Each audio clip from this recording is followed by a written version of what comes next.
Hi, we're the BookToktors. I'm AK Mulford. And I'm Ann Kemp. We're here to help authors on their social media journey. We want to help you build community, have fun, and sell your books.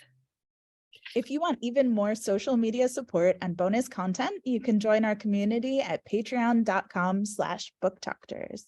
And no new patrons this week, but we have a special one on the show today. Yes, we do. We've got Donna Blaber on with us, who's one of our authors from New Zealand, who has, which is where I still am, and the country has sadly lost AK at this point. I'm still a citizen. She's close by, spitting distance, as they would say. But Donna Blaber, who we have, is an author she's a multi-genre author. She's been published in picture books, middle grade, upper middle grade, and she also has nonfiction that's been published by traditional publishers in New Zealand, Australia, and in the UK. And Donna is on TikTok, and she's doing a lot of focus on her middle grade books. So we've got Donna on today to talk with us about her experience being on TikTok. Welcome, Donna. Hi, Anne. Hi, Ellie. How are you? Yes, very good. We're excited to have you on the show. Thank you for having me. I'm looking forward to it. I'm so glad to have you on. And I'm so glad when we reached out, we were able to organize it for today. And I got the lucky job of getting to chat with Donna for a few minutes the other day to do kind of a pre-interview and get us into the scene for today. And we just started talking about the different, I guess, just kind of diving into like what we had seen, because Donna and I we both come from a journalism background where we've been on the other side of the camera. And for both of us, we've both had, I guess it'd be almost like, would it be imposter syndrome? That would probably be creeping in, you guys. Yeah, I guess so. You could call it that. It's that feeling of always being on the other side. You know, you're interviewing and then you're taking photos of people to go with your words, and you're in the backside of the camera. You know, you're telling their story, and then suddenly with TikTok, you're having to put yourself on the other side of the camera, and then you suddenly realize, you know, like what all the expressions of horror and things like that were when you're interviewing them, because it's really different being on the other side. And it's a huge step, firstly, to actually do it and look at yourself and go, oh my God, do I really look like that? Do I really sound like that? Is my voice like this? So up and down. Yeah. You tear yourself apart. And it's not something I ever thought would happen. When I joined the course with Anne, it was amazing. There was a whole group of other Kiwi writers, and we all sort of supported each other. And I've got to say, I have deleted some of my first TikToks, because when I look back at them, I could just see how nervous I was. I was just about having a baby. I was so nervous. Yeah, I don't know if you ladies have deleted too many of them, but I know I have. I've actually published more until they're so far in the past that nobody sees them. Yeah. Push them, just keep doing it. Just put more out to hide them. But it is confronting when you first, as if you're used to being behind the camera, and then you suddenly are in front of it, and there's that, like, almost it's the self-editing, or, you know, trying to, you know, does my face really do that? Does this little tweak happen, or this thing? And it's like, because that's a lot of stuff that I've talked to students when I've worked with any of my clients. And, you know, I had to shake it off for myself when I started doing it. I tried to do TikTok for several weeks in the beginning without putting myself on there. And it wasn't until I got on it, me doing things, it's like, okay, this is what moves the needle. This is how we have to play this game over here. Yeah, I think it's a really personal journey. And I think for a lot of people on TikTok, I mean, you see a lot of people that don't create videos at all. And I think it's quite a hurdle, you know, to get over yourself. I certainly found that was the case for me. But at the same time, I found that by being on TikTok, it's kind of opened up this new confidence that I didn't have before, and an acceptance of myself and who I am, you know, with my crooked teeth and my silly voice, and I don't know, just me being me. Yeah. And you know, I've come to the point with it that I'm just not at all focused on the numbers, the video views, how many people like it, how many people comment. I don't care. It's almost like a visual diary of what's going on in my life. Sometimes I'll go a few days and maybe I don't post something. Maybe that's not exactly what I should be doing. I know that I should be on there a little bit more often. But if I'm not there, I don't worry about it. It's like, okay, I'm not there, I'm here. Yeah. And then next time something random happens, and maybe it's not even about my books, it could be about the garden. I posted something about a bee once because I saw this like little bumblebee in my garden when I was gardening. I was just like, oh my God, it's so cute. And it's a part of my life. And I was just, okay, it felt very natural to put this bee in that, you know, really has no connection to, you know, my work. But I don't know, I really feel that through TikTok, it's just woken something up in me and said, it's okay to have your voice. It's okay to have a viewpoint and be heard. Yeah. There was one that I dived in on. There was a new something on the news about cyberbullying, and I realized that it tied in really well with my first book in the Just series, Just End It. So I listened to what this reporter was saying. It was about a whole load of cyberbullying and bullying going on at a college in the South Island. And yeah, and then I posted about it and just said, this is not okay, you know, and that it's happening. And, you know, I wrote a book about it a couple of years ago, and this is it. It wasn't actually really about my book, but it was just like saying, this is real, guys. We're a community. We need to pull together and look at this. And it takes everybody to fix this problem, you know. So, yeah, when I say that I found my voice, I always had a writer's voice, a nonfiction voice. You know, I've written hundreds, probably thousands of articles for magazines. I always had that voice, but it's really easy to hide behind writing. It's a lot harder to hide behind yourself when you're out there putting yourself out there. Yes. This is who I am. Here's my opinion. Here's the bee in my garden. You know, it's a totally different thing. I love that. Like, I love hearing that, because it is, I know for me, it was a personal journey when I got on. You know, I wasn't on and was pushed onto it, and just watching myself, how I acted during that time. So I'm so self-aware. I have done acting classes back in the day, and I've been through a lot of therapy because I lived in LA, and you move to Los Angeles and you're given a therapist when you move. You go to therapy. So I'm self-aware enough to be able to step back and watch myself when I'm doing something. And with something like TikTok, I was so curious about it because of what it was doing with BookTok. It was just on that rise that was happening. But then all of the negative that we had heard about this app. So you go on there and it's like you're figuring it out for yourself, discovering this fun, you know, the cleanest, most wholesome corner of the earth, which is what I think either Forbes or CNN, one of them called BookTok community. Oh, it's so good.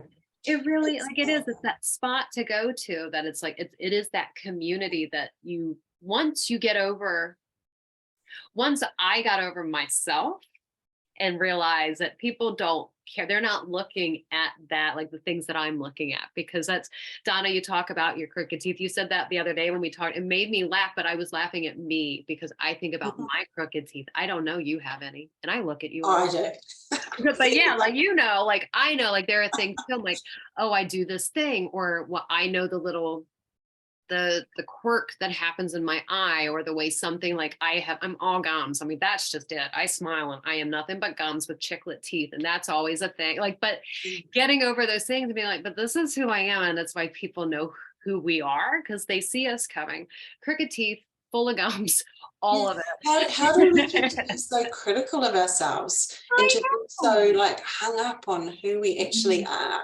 Yeah, like that's why posting every day is so good. Is it you're confronted with your face until you're comfortable with it, and you know, we don't look at ourselves. We try and avoid our images so much that when we have to film ourselves, after a while we go, oh yeah, actually, like, this is who I am. This is what I look like. It's like you climb into your skin and you claim yourself and say, here I am. You know, and when I started on TikTok, I was the same, and I thought that I would hate TikTok. I thought I'd give it a go. I mean, I met you, and I thought you seem like a pretty cool person. Let's give it a go. Jumped in, did it, loved it. I got to the point where I'd gone to Facebook and I'd be thinking, oh my gosh, this is so boring. And now I've just started posting my TikToks onto Facebook with TikTok on it, you know, the TikTok stamp. I know that's against what you should really do, perhaps. But I've been doing it because I want people that are on Facebook to go, oh, she's on TikTok too. I'll go look. Yeah. Whereas even up to about a couple of months ago, and this is growth, a couple of months ago, I wouldn't have done that. I'd have been like, that's my Facebook audience. I'm hidden. They don't know who I am.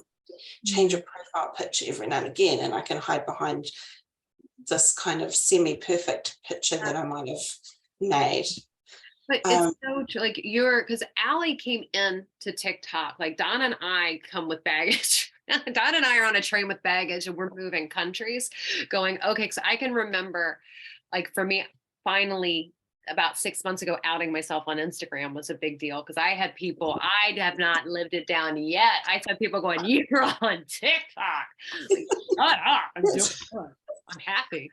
But also the whole, your kids, because I remember like Donna and I would be doing classes and we would laugh because she was like, nobody here knows that I'm on TikTok. I'm gonna be sitting next to them and it's gonna scroll up on their screen. Like none of us are telling anybody. So it is, but then Allie comes in with this like cool, beautiful energy, and Allie's like, yeah, well, I've just been like, what's Facebook? Because well, I didn't have any social media because I'd been living in the jungle working with wildlife. So I just had been off. I had missed all of the socials. And then when I came back and started to try to use them, I just didn't like any of them. And then TikTok came around, and it was kind of like my language, you know, just kind of goofy, silly, high energy, fun, short content that can hold my very wavering attention. And so it was kind of the perfect platform for me. But you know, I definitely curate the side of myself that I share, but it is very raw and authentic to me, of that kind of golden retriever energy. And you know, talking about people not noticing things, I can't tell you how many videos I look back on where I have food in my teeth. I have like a whole piece of like blueberry or black bean like on one whole tooth, and I'm like, nobody said anything. Like they didn't even notice. I didn't notice, you know, or I'll have like a leaf in my hair or something, you know, mild. So it's amazing. There's something very real about it, I feel. It just feels so much more authentic than the other platforms. And BookTok, you know, the people that are in there are just fantastic, and the range of books that you can find. You know, there's books that you never would have known about, and there's people who are just like you that love reading. There's people that love reading, there's people that love writing, there's people that support authors. I've had to block a couple of people, but you know, their comments have just been so silly that it's just, you just read it and you laugh your head off and then move on. You know, because there's just this amazing community of other really lovely people that are saying the things that you're interested in. Books, and more books. They want connection. It's like there are people out there that want connection, and that's why they like it was one of these amazing groups to like, it's like a pillow you fall into, and it's just like, where have you guys been? Exactly. Where have you guys been? Now? I had this revelation where I realized that I'm actually a nerd. I never realized that. I'm like, nearly 53, and I've just realized that I'm a nerd. When I was 8, I used to walk down the street, like it was only about 1 kilometer away. Sometimes I'd go down the road with my pocket money to buy a donut.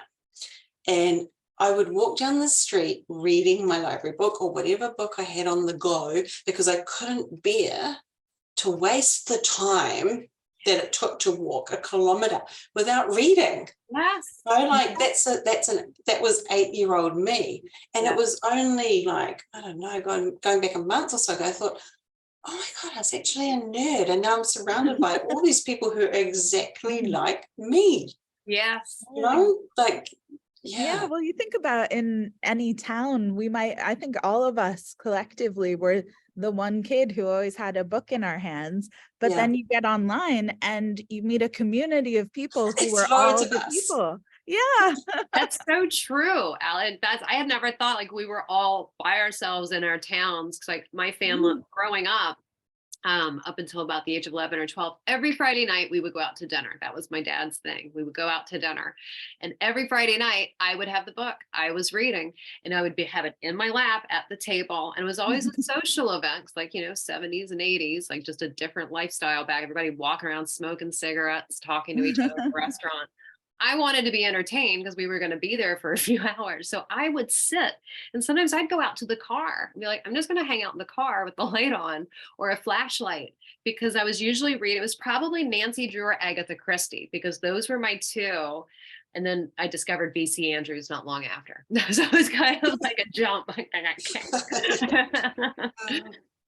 yeah, like you find that being on TikTok and kind of getting that face-to-face sort of interaction has helped you at all with kind of your branding and your voice and kind of like how you present yourself as an author now that you're filming yourself on camera?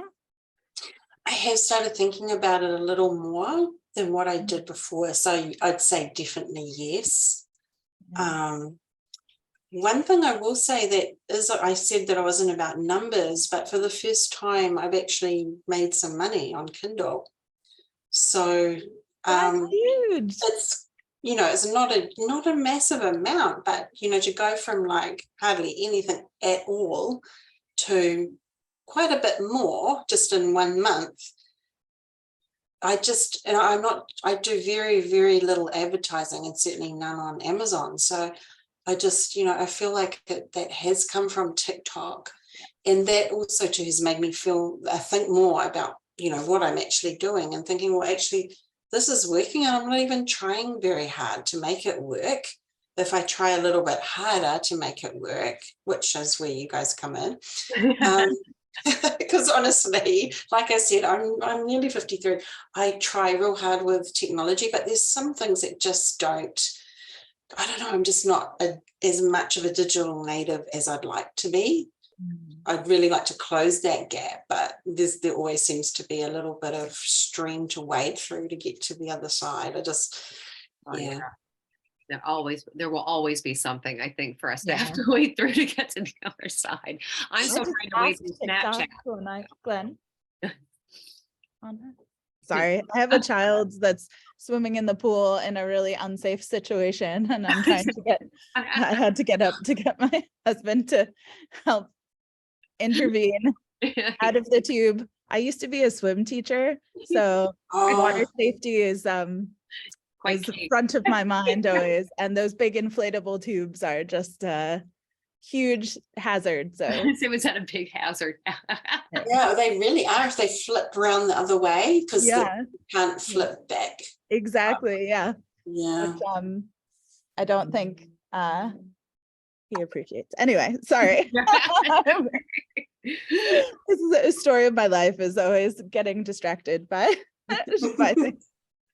But yeah, that's so exciting though that you have seen some sales go up, because I do feel like TikTok, there's just this immediate reaction with your readers and your followers where people want to if they feel like they've met you, like in the same way you'd meet someone in person and you go, oh, I want to go check out her books. And like there's that kind of intimacy, I feel like, on the platform, because it isn't as curated as flashy graphics and things like that. And so people, I feel like, feel more connected to you and want to go check out your writing. Yeah, and I think you feel a lot more connected to them too, because it goes both ways, doesn't it? As an author, that like they're connecting with you, but at the same time you're connecting with them.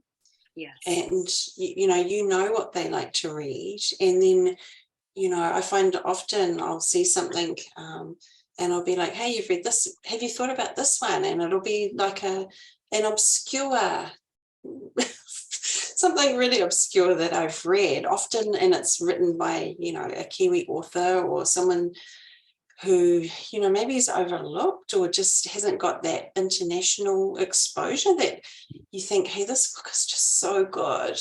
Yeah. Like I read A Trio of Sophies by Eileen Merriman.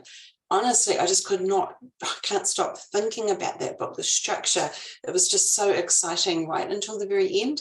And, you know, people in the US, I don't know if they've ever, maybe they have, maybe the big publishers will get across with me because maybe that it is all out there, I don't know, but I don't see it on BookTok enough. I think it's such a fantastic book, you know.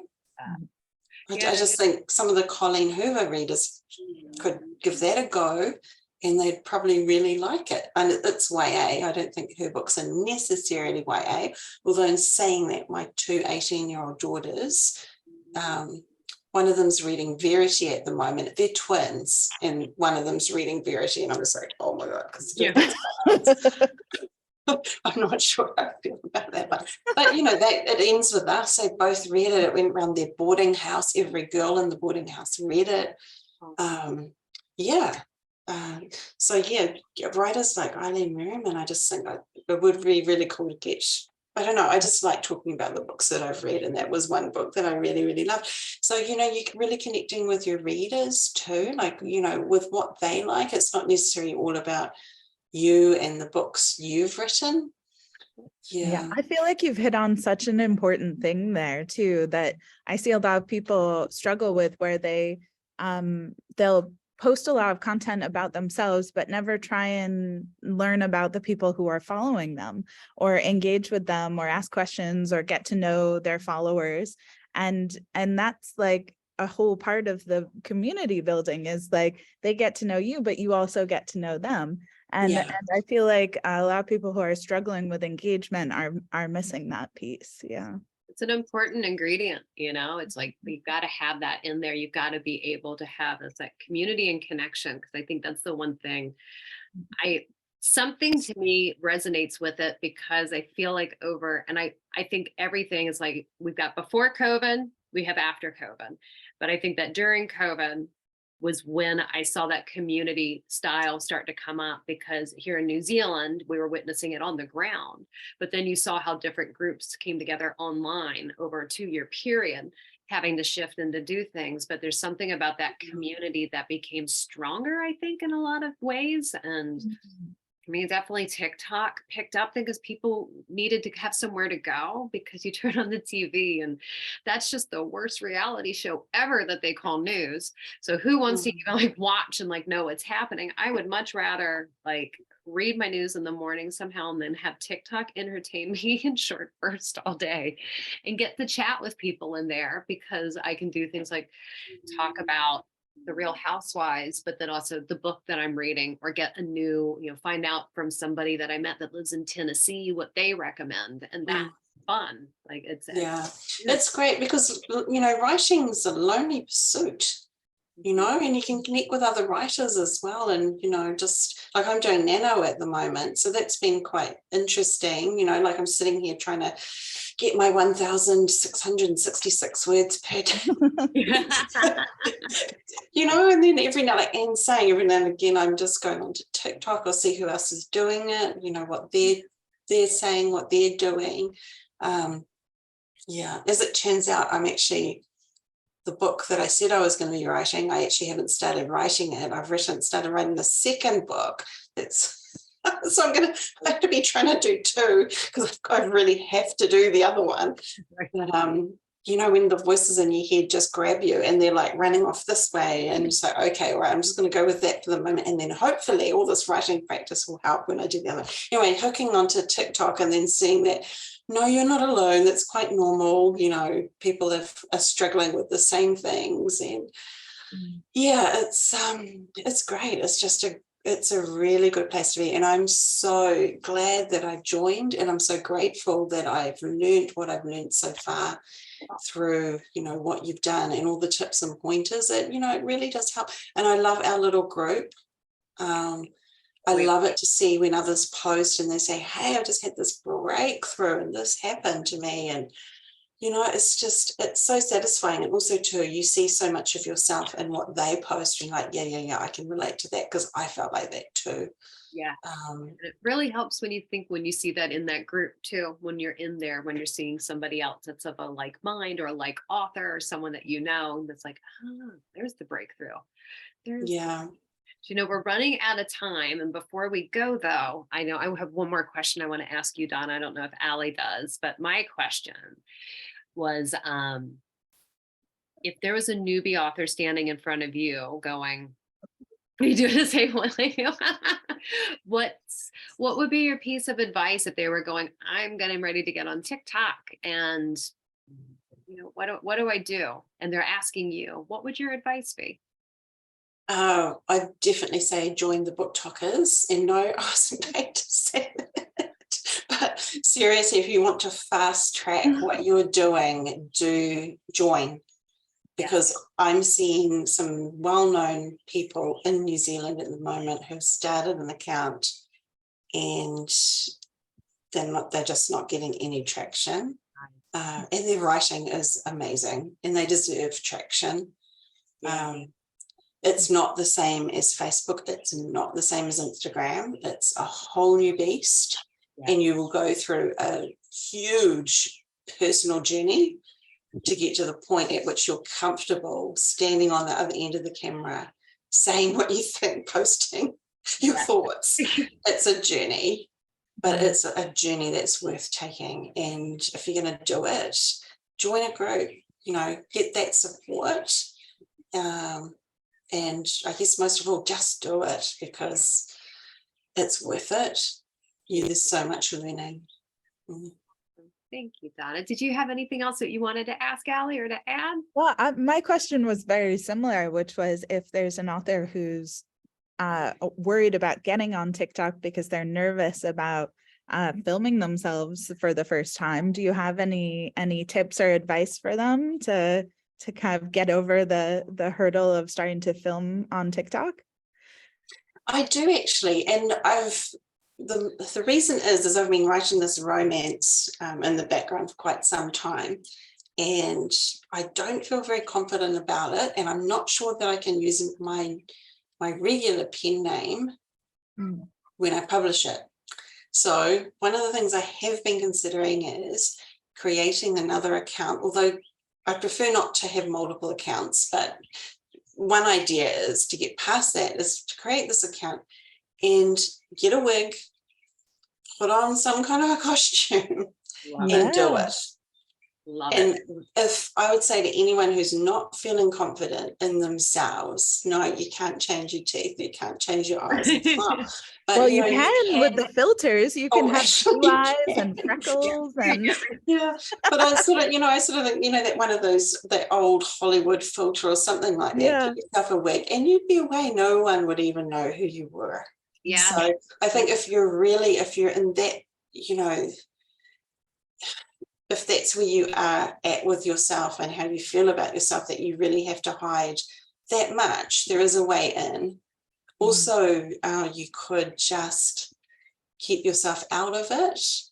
But I think really for that great community feeling and for authenticity, I think you do need a face. That's great advice. Thank you, Donna. Thank you so much, Donna, for coming on and chatting with us today. Oh, thank you for having me. I could honestly talk to you ladies for another 2 hours. We'll have to have you back again because I feel like we could deep dive about so many different topics with you. I'd love to have you come back again. Be awesome. Cool. I look forward to that. And between now and then, I will do a few more TikToks and learn a few more things. Wonderful. Thank you, Donna. Thank you for coming. Thank you. Take